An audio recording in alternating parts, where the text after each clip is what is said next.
Moi, je pense qu'il y a probablement deux manières aujourd'hui pertinentes, parce que provoquant le débat, d'aborder cette question des nouvelles formes de citoyenneté en France et en Europe. Pour moi, il y en a une qui concerne l'exercice de nouvelles formes de citoyenneté à différents niveaux de pouvoir. Et on en viendra à la question de la citoyenneté européenne où, effectivement, je n'ai certainement pas le même point de vue. Et la deuxième façon, à mon avis, d'aborder la question qui est intéressante et qui fait vraiment débat aujourd'hui, c'est effectivement ce que vous avez évoqué, des nouvelles formes de citoyenneté qui s'exercent au travers de la démocratie participative à côté de celles plus traditionnelles de la démocratie représentative. Donc peut-être pour aborder d'abord donc ce premier point sur donc l'exercice des nouvelles formes de citoyenneté à différents niveaux de pouvoir.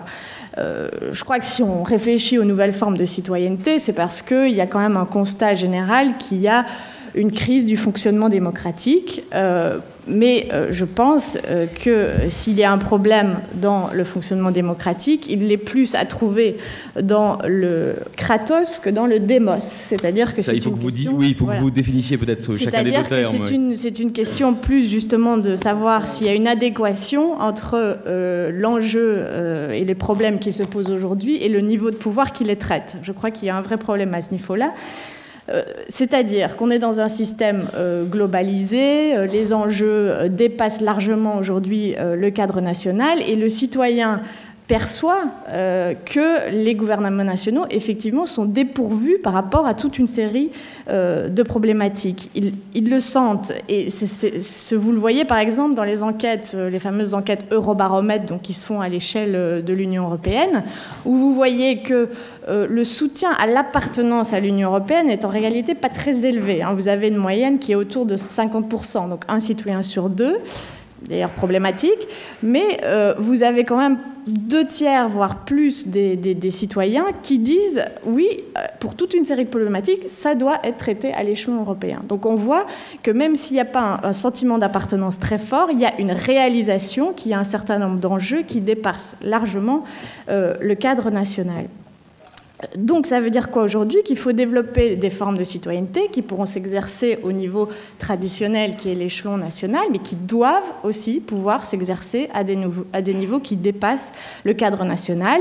Et je pense que le terrain européen est le plus intéressant parce qu'il est le plus avancé et parce qu'il repose sur une construction politique. Mais je pense que le prochain siècle sera peut-être de réfléchir aux formes de citoyenneté au niveau mondial. Même ça, c'est un autre débat. Alors, il y a une crise du fonctionnement démocratique. Je pense qu'il y a des problèmes aussi dans l'exercice de la citoyenneté au niveau national. Mais on doit le reconnaître, même si on est, comme vous le disiez, européiste et européen convaincu, le problème est quand même plus fort dans l'exercice de la citoyenneté européenne.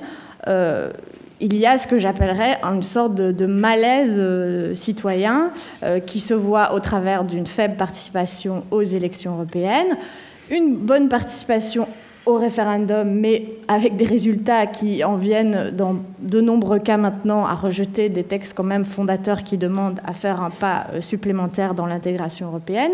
Et comme je le disais, ce malaise citoyen se perçoit aussi au travers des enquêtes Eurobaromètre, et j'ai indiqué donc ce soutien qui reste autour de 50%.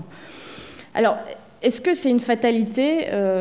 C'est ce que semble indiquer Madame.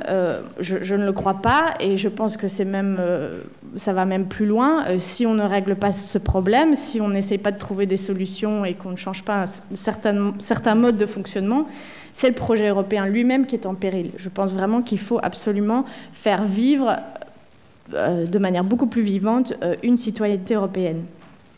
Je pense, pourquoi est-ce qu'il y a ce problème de participation, ce rejet du système dans son ensemble au travers des référendums?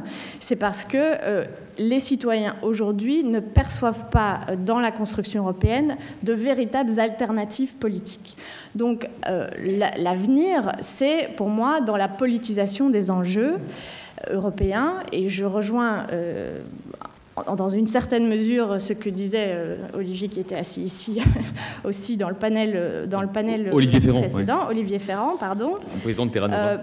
Mais je nuancerai quand même son propos, parce que je crois qu'il faut arriver à politiser les enjeux européens, mais d'une manière qui soit quand même fidèle à la nature de la construction européenne. Et je mets en garde quand même contre la facilité qui est d'appliquer le système de référence qu'on a en France et au Royaume-Uni d'ailleurs, qui est un système majoritaire bipolaire classique et qui n'est pas nécessairement qui n'est pas, je le pense, celui qui conviendrait le mieux à la construction européenne, qui a quand même au cœur de sa construction la notion du compromis politique. Donc la référence, il faut aller la trouver dans les systèmes fédéraux, dans les systèmes de gouvernement de coalition. N'essayez pas d'appliquer au niveau européen le modèle auquel vous êtes familier. Voilà, je le dis d'autant plus facilement que je ne suis pas française moi-même, je suis belge, mais je ne sais pas si je peux citer mon modèle, ma référence en modèle non plus. Donc, où doit se jouer aujourd'hui cette politisation des enjeux européens ? À mon avis, il y a un certain nombre de lieux très importants et de moments très importants. Moment très, très important, les élections européennes. Il faut absolument relever l'enjeu des élections et à les européaniser. Relever l'enjeu, là je rejoins une partie de ce qu'Olivier Ferrand a dit, il y a dans le traité de Lisbonne un lien très clair qui est fait entre le résultat des élections européennes et le choix du président de la Commission. Il faut absolument travailler là-dessus. En 1998 déjà, notre Europe proposait que toutes les familles politiques européennes présentent un candidat à la présidence de la Commission et que ces candidats débattent entre eux et que ces débats soient rendus publics. On n'y est pas arrivé à nouveau dans les dernières élections européennes, mais on s'en est rapproché et il y a, c'est vrai, maintenant de vrais efforts au niveau des partis politiques européens pour essayer de le faire en 2014. Donc ces efforts sont absolument à appuyer et à encourager. Il y a des choses à faire peut-être aussi pour européaniser les élections. Il y a une proposition que notre Europe publie. Je citerai les études que vous pouvez retrouver dehors à ce sujet. Mais brièvement, parce que c'est vrai que le temps de parole, comme vous savez, est limité officiellement par les organisateurs à 5 minutes. D'accord. Je suis déjà en train de le griller presque du double. Donc si on continue, on va... est de créer d'élire une partie des députés européens sur barre de liste transnationale. Donc je ne rentrerai pas dans le détail. Les publications sont à l'extérieur. Pour moi, le vrai débat politique qui se situe au niveau du Parlement européen, il faut faire attention, il y a une autre chambre législative qui est le Conseil des ministres qui ne siège pas évidemment sur une base politique puisqu'ils représentent leur État membre, mais il faut aussi arriver à ce que les débats du Conseil soient beaucoup plus transparents parce qu'ils sont quand même dans leur action une chambre législative. Il y a les parlements nationaux aujourd'hui qui ont un rôle qui leur est attribué par le traité de Lisbonne et qui peuvent jouer un rôle d'animation du débat politique au niveau national. Alors, tout ça sont essentiellement des leviers de démocratie représentative, comme vous le voyez, parce qu'au niveau européen, c'est essentiel. C'est là qu'il faut surtout travailler parce qu'il y a encore énormément de choses à faire. Mais, et c'est donc ce que j'évoquais, la deuxième façon d'aborder le sujet en question, on réfléchit aujourd'hui, il y a une réflexion sur les innovations en matière des nouveaux instruments de démocratie participative. Je fais partie de ceux qui considèrent qu'opposer l'exercice de la démocratie représentative avec celui de la démocratie participative est vain. Au contraire, aujourd'hui, la complexification des enjeux fait qu'on a besoin d'outils complémentaires à la démocratie représentative et qu'il y a un vrai potentiel dans ces outils innovants. Au niveau européen, ça veut dire quoi ? Ça veut dire par exemple l'initiative citoyenne, donc on pourra développer dans les débats son potentiel. Il y a eu aussi, après les référendums, un fameux plan D lancé par la Commission européenne où on a testé toute une série de nouvelles innovations en termes de démocratie participative. Il faudra faire un bilan de tout cela et voir ce qu'on peut en tirer. Juste une remarque et je termine.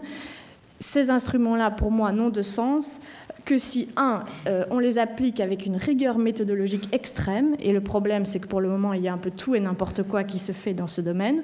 2, il faut qu'il y ait des moyens. Ce sont des choses, si on veut que ce soit rigoureux, qui coûtent cher.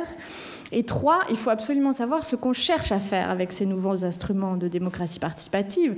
Est-ce qu'on cherche à influencer la décision, auquel cas il faut vraiment le faire avec une certaine rigueur et faire en sorte qu'il y ait un feedback auprès des citoyens qui participent, ou est-ce qu'on cherche tout simplement, et c'est tout à fait valable aussi comme objectif, à promouvoir un certain apprentissage justement de la citoyenneté active par ces nouveaux instruments.